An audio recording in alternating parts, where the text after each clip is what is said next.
Монгол улсын Батлан хамгаалах яам зэвсэг түвшний жанжин штаб, цэргийн дуугчгийн эрдмийн чуулга хамтран зэвсэг түвшний оны шилдэг байлдагчдыг анги бүрээс шалгаруулан шинэ жилийн цэнгүүнийг 2 дахь жилдээ зохион байгууллаа.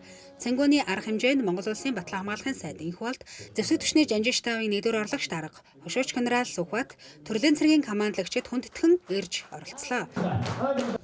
Тэгээд эргэжил холбынхаа урдж байгаа хугацаанд ч гэсэн бүгдээ яг энэ байдлаараа албаа хааж нээлттэй биелүүлээд дараагийнхаа ажил амьдралын эхлэлийг маш сайхан суурьтай тавиарай гэж нийт байлдагч зэрэг албаагч та бүхэндээ хүсэж байна. Сайн мэлцээрээ.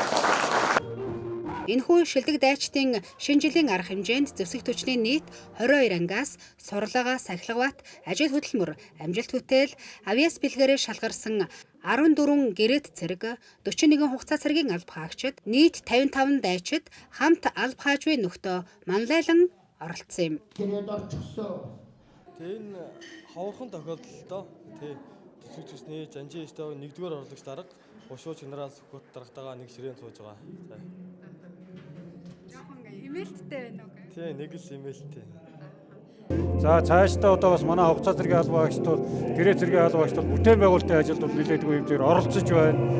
Энэ жил бид нар одоо тэр алтан ширээгийн замыг хар зам тавьсан ажил дээр манай хугацаа цэргийн албаагч тодорхой төвшөнд ажиллаа. Шинэ Дорнод аймгийн алах гол шумын төсөл шинэ сум төсөл дээр одоо бас хугацаа цэргийн албаагч яг өөрсдийнхөө сурсан мэдсэн үргэлжлэлийнхээ хүрээнд одоо оролцож тодорхой чиглэлээр барилгын 3-4 мэргэжлийг эзэмшсэн. За мөн одоо энэ төмөр замын суур доод бүтэц зохион байгуулах ажлын барилгын ажлууд дээр, далангийн ажлууд дээр одоо хугацаа цэргийн албаагчдууд туслан гүйцэтгэх чанарын ажлууд дээр одоо ажиллаж бас тодорхой мэргэжлийг одоо эзэмшиж байна. За үүндээсээ гадна одоо бид нар ч гэсэн бас эх жилээс энэ жилээс ахуулаад бас энэ тодорхой тооны хугацаат болон гэрээ цэргийн албаагчдад сонгон шалгаруулалт хийж цаашдаа зэвсэг түвшиндээ одоо бас энэ нарийн мэргэжилтэй ялангуяа энэ төмөр зам бүтээн байгуулалтын чиглэлд одоо шаардлагатай мэргэжил өнөөдөр дутагдж байгаа мэргэжлүүдээр нөхөө хангалт хийж мэргэжил эзэмшүүл цаашдаа ахлагчийг нэг ийм бодлогыг одоо баримтлаад ажиллаж байна.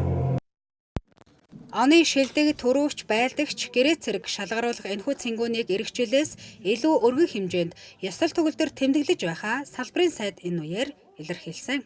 100 төмөн жилдээ Жарган явах бол хойгож өрөөл дэвшээе. Та бүхэнд анхаарал тавьсан баярлалаа. Баярлалаа.